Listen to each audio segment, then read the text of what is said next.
ಶಿವಪೂಜೆಯಲ್ಲಿ ಕರಡಿ ಬಂದಂತೆ ಯಾರು ಬಂದಿರಬಹುದು ಈ ಸಮಯದಲ್ಲಿ? ಯಾರವರು? ಸರ್, ನಾನು ಪೋಸ್ಟ್ ಮ್ಯಾನ್. ಬನ್ನಿ ಸರ್.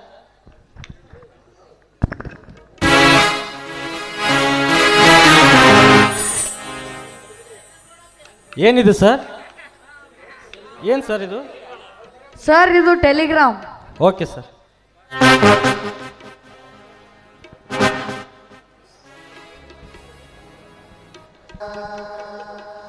ಪ್ರೀತಿಯ ಮಿಲಿಟರಿ ಕ್ಯಾಪ್ಟನ್ ಮಿಸ್ಟರ್ ಮಂಜು ಇವರಿಗೆ ತಿಳಿಸುವುದೇನೆಂದರೆ, ನಿನ್ನೆ ರಾತ್ರಿಯಿಂದ ನಮ್ಮ ದೇಶದೊಂದಿಗೆ ಪಾಕಿಸ್ತಾನವು ಯುದ್ಧ ಮಾಡುತ್ತಿದೆ.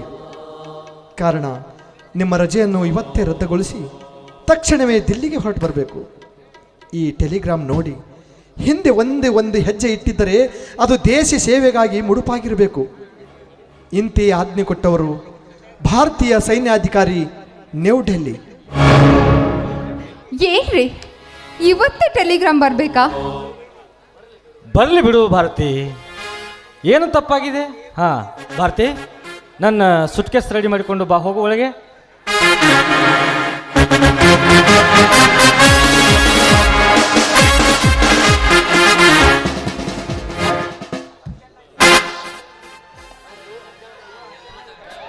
ಮಂಜು, ಅರ್ಜೆಂಟಾಗಿ ಡೆಲ್ಲಿಯಿಂದ ಲೆಟರ್ ಬಂದಿದೆ, ಅರ್ಜೆಂಟ್ ಬರಬೇಕಂತ. ನಿನಗೂ ಬಂದಿದೆಯೇ? ಹಾಂ ಸುಭಾಷ್, ನನಗೂ ಬಂದಿದೆ. ಹಾಗಿದ್ರೆ ಬೇಗ ತಯಾರಾಗು, ಇಬ್ಬರು ಕೂಡ ಹೋಗೋಣ. ಹಾಂ, ಸದ್ಯ ಟ್ರೈನ್ ಟೈಮ್ ಆಗ್ತಾ ಇದೆ. ಸುಭಾಷ್, ನಮ್ಮ ಮದುವೆ ಆಗಿ 4 ದಿನಗಳು ಆಗಿಲ್ಲ. ಇವತ್ತು ನಮ್ಮ ಪ್ರಥಮ ರಾತ್ರಿ. ಶುಭಗಳಿಗೆ ನೋಡು, ಅವ್ರು ಇವತ್ತು ಬರೋದಿಲ್ಲ, ಬೆಳಗ್ಗೆ ಎದ್ದು ಬರ್ತಾರೆ. ನೀನು ಹೊರಡು. ಅತ್ತಿಗೆ, ಅರ್ಜೆಂಟಾಗಿ ಹೋಗಲೇಬೇಕು. ನಿನಗೆ ಅರ್ಥವಾಗೋದಿಲ್ಲ, ಕೇವಲ 3-4 ದಿನದಲ್ಲಿ ಮರಳಿ ಬರುತ್ತೇವೆ. ಬೇಡ ಸುಭಾಷ್, ಅವ್ರಿಗೆ ಒತ್ತಾಯ ಮಾಡಬೇಡ. ಭಾರತಿ, ನಿನ್ನ ಅಭಿಪ್ರಾಯದಲ್ಲಿ ನಾನು ಯುದ್ಧಕ್ಕೆ ಹೋಗಬಾರ್ದಲ್ಲ? ಹೌದು ರೀ, ನೀವಿವತ್ತು ಯುದ್ಧಕ್ಕೆ ಹೋಗ್ಬಾರ್ದು. ಯಾಕಂದ್ರೆ ಇವತ್ತು ನಮ್ಮ ಪ್ರಥಮ ರಾತ್ರಿ ರೀ. ಇವತ್ತು ನನ್ನ ಪ್ರಥಮ ರಾತ್ರಿ, ಶುಭ ದಿನ. ಇವತ್ತು ಯಾವುದೇ ಕಾರಣಕ್ಕೂ ಯುದ್ಧಕ್ಕೆ ಹೋಗ್ಬಾರ್ದು ರೀ, ಹೋಗ್ಬಾರ್ದು. ಭಾರತಿ, ಒಬ್ಬ ದೇಶ ಸೈನಿಕರ ಹೆಂಡತಿಯಾಗಿ ರಣರಂಗದಲ್ಲಿ ಯುದ್ಧ ಮಾಡಲು ಹೊರಟಿರುವ ನಿನ್ನ ಗಂಡನಿಗೆ ಹೇಡಿಯಂತೆ ಮನೆಯಲ್ಲಿರುವಂತ ನಿನ್ನ ಬಾಯಿಂದ ಇಂಥ ಮಾತು ಬರಬೇಕೆ ಭಾರತಿ?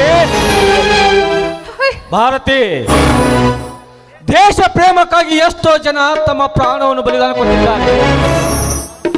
ನಮ್ಮ ದೇಶವನ್ನು ಗೆಲ್ಲಲು ಬ್ರಿಟಿಷರಿಗೆ ಬೆನ್ನು ತೋರಿಸಿದೆ ತಮ್ಮ ಪ್ರಾಣವನ್ನೇ ಬಲಿದಾನವಾಗಿ ಕೊಟ್ಟಿದ್ದಾರೆ. ನಮ್ಮ ಅಭಿಮಾನವು ಅವರಿಗೆ ಎತ್ತಿ ತೋರಿಸಿದ್ದೇವೆ. ಇಂದು ನಮ್ಮ ದೇಶದೊಂದಿಗೆ ಹೋರಾಡುವ ವೈರಿಗಳ ಗುಂಡೇಟಿಗೆ ಎಷ್ಟೋ ಸೈನಿಕರು ರಕ್ತ ಭೂಮಿಗೆ ಬಿದ್ದಿದೆ. ಆ ರಕ್ತದಲ್ಲಿ ವೈರಿಗಳ ಪಾದ ಮಿಂದುವಾಗ, ಸತ್ತ ಸೈನಿಕರ ಕುಟುಂಬದಲ್ಲಿ ರಕ್ತ ಹರಿಯುವಾಗ ಮಾಡಿಕೊಂಡ ಹೆಂಡತಿಯ ಮಾತು ಕೇಳಿ ನಿನ್ನ ರಸಿಕನಾಗಿ ಈ ಹೂ ಮಂಚದ ಮೇಲೆ ನಿನ್ನ ತೋಟಕ್ಕೆಯಲ್ಲಿ ಮಲಿಕೊಂಡರೆ ಈ ಅನ್ನ ನೀಡಿದ ನನ್ನ ಭರತ ಭೂಮಿ ನನ್ನನ್ನು ಮೆಚ್ಚಬಹುದೇ ಭಾರತಿ?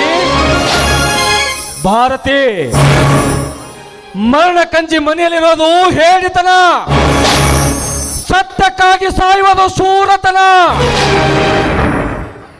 ಸ್ವಾಮಿ, ಏನ್ ಹೇಳ್ತಾ ಇದ್ದೀರಾ ಸ್ವಾಮಿ? ಏನ್ ಹೇಳ್ತಾ ಇದ್ದೀರಾ? ಭಾರತಿ, ಹುಟ್ಟುವುದು ಒಂದು ದಿನ, ಸಾಯುವುದು ಒಂದು ದಿನ. ಹುಟ್ಟು ಸಾವಿನ ಮಧ್ಯೆ ಬಿಟ್ಟು ಹೋಗುವ ಹೆಸರು ಮಾತ್ರ ಬಹುದಿನ. ದೇಶಕ್ಕಾಗಿ ನಾನು ಸತ್ತರೂ ಚಿಂತೆ ಇಲ್ಲ. ಮುಂದೆ ಇಟ್ಟ ಹೆಜ್ಜೆ ಹಿಂದೆ ತೆಗೆಯಲಾರೆ. ಜನ್ಮಭೂಮಿ ಹೆತ್ತ ತಾಯಿಗಿಂತಲೂ ಮಿಗಿಲಾದವಳು. ದೇಶ ಪ್ರೇಮವನ್ನು ಮರೆತು ಹೇಡಿಯಾಗಿ ಮನೆಯಲ್ಲಿದ್ದರೆ ವೈರಿಗಳಿಗೆ ದೇಶವನ್ನು ಅರ್ಪಿಸದಂತೆ. ನಾನು ದೇಶವನ್ನು ಅರ್ಪಿಸಿದಂತಲ್ಲ, ಹೆತ್ತ ತಾಯಿಯನ್ನು ವೈರಿಗಳಿಗೆ ನಮ್ಮ ದೇಶವನ್ನು ಅರ್ಪಿಸಿದಂತೆ.